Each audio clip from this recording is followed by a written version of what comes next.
Hallo, da seid ihr ja mal wieder in meinem Küchenstudio. Ja, ist schon lange her, nicht? Ich glaube, das war zum Baumplünderfest das letzte Mal.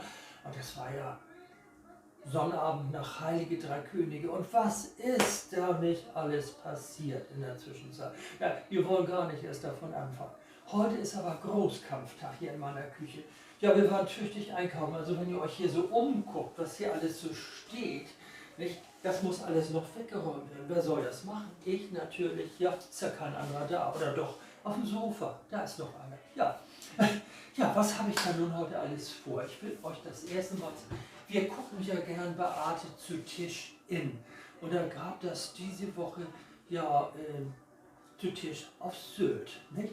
Und ja, da habe ich jetzt mal das Rezept von der Sylter Pie mir rausgesucht. Nicht? Mürbeteig mit Pflaumenmus. Ich habe jetzt gekauften Pflaumenmus genommen, ich habe den nicht extra selbst gemacht.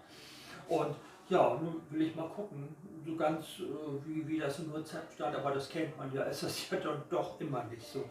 Aber ich lasse mich mal überraschen, der Ofen ist vorgeheizt, ich mache das, jetzt kommt die Pie da mal rein. Ne? Und dann erzähle ich weiter. Ja. So, oh, schön warm. So, 30 Minuten. Die Uhr ist auch gestellt. Ja, und was gibt es denn heute noch? Dann will ich noch Brot backen. Mein Buttermilchbrot. Das schmeckt ja auch mal zu und zu schön und ist ganz einfach zuzubereiten. Aber das kommt nachher eins nach dem anderen, sonst komme ich ja ganz tüdelig. Ja, ach, man wird ja tüdelig, wenn man muss das ja auch alles im Kopf behalten. Ja? Und was gibt es noch? Oh ja, frische Suppe. Ich will mal gucken, ob ich das zeigen kann, ohne dass das, man ahnt es so ein bisschen, Ein Huhn, ein Biohuhn von unserem Biomarkt. Ja, wir haben in Harburg ja so einen ganz kleinen Biomarkt, nicht? Das ist ein schöner Schlachter, alles wunderbar, das Fleisch schmeckt fantastisch, nicht? Und darauf muss man ja heutzutage auch ein bisschen achten. Ja, und was habe ich da? Ja, ein Käsestand, der ist auch ein bisschen sappelig, aber er macht das gut. Ne? Leckeren Käse und noch Effenberger mit seinem schönen Brot. Aber das backe ich ja nun selber. Ja, und und in die frische Suppe, in die frische Hühnersuppe, da kommt dieses wunderbare Suppenrühren rein. Und dann habe ich noch Bratwurstklößchen dafür. Und Bratwurstklößchen und Hackklößchen kommt da auch rein. Ja, das wird eine wunderbare Suppe, die gibt es dann vorne weg und hinterher gibt es dann Frikassee. Ja, dazu habe ich dann Spargel. Wir probieren das diesmal mit frischem Spargel. Da kommen Erbsen rein und Champignons, ja. Und ja, das wird dann unser Mittagessen vielleicht heute schon, aber spätestens morgen mal sehen, wie wir das alles so hinkriegen. Man hat ja immer alle Hände voll zu tun, aber das geht euch ja genauso nicht. Ja, und Rhabarber habe ich ja auch noch. Rhabarber.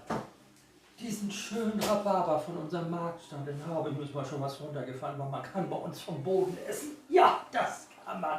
So, und dazu koche ich dann mit Erdbeeren, habe ich auch noch schöne, leckere Erdbeeren, haben gut geschmeckt, wir durften probieren. Noch eine Marmelade, nicht Rhabarber, Erdbeermarmelade und vielleicht auch noch ein Kompott. Ich muss mal sehen.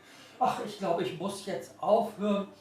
Nicht, sonst schaffe ich das ja alles gar nicht. Einladen tue ich euch natürlich überhaupt nicht, da habe ich keine Zeit. Und wegen der Abstandsregelung, ich muss ja doch darauf zurückkommen, Abstand. Ja, ich bin jetzt ungefähr so 1,5 Meter von euch entfernt. Ich hoffe, das ist gut so. Mein Snuttenpudel, Snuttenpudel ist auch gut. Snuttenpulli, den habe ich jetzt nicht dabei. Ich mache nochmal die Tür zu, damit hier schön die Hitze drin bleibt. Nicht? Der Kuchen soll ja auch gelingen. Und jetzt kann ich euch eigentlich nur noch einen ganz wunderbaren Tag wünschen. Zum Aufräumen kommt ja keiner vorbei, geht ja nicht. Ich weiß, sonst hättet ihr ja alle Schlange gestanden. Und die Pie essen wir auch alleine. Ja, vielleicht kriegt der eine oder andere mal ein Stück ab, so. Nicht mit Abstand, nicht mit Abstand. Ich sage ja nur mit Abstand und mit Abstand sage ich euch jetzt erstmal Tschüss.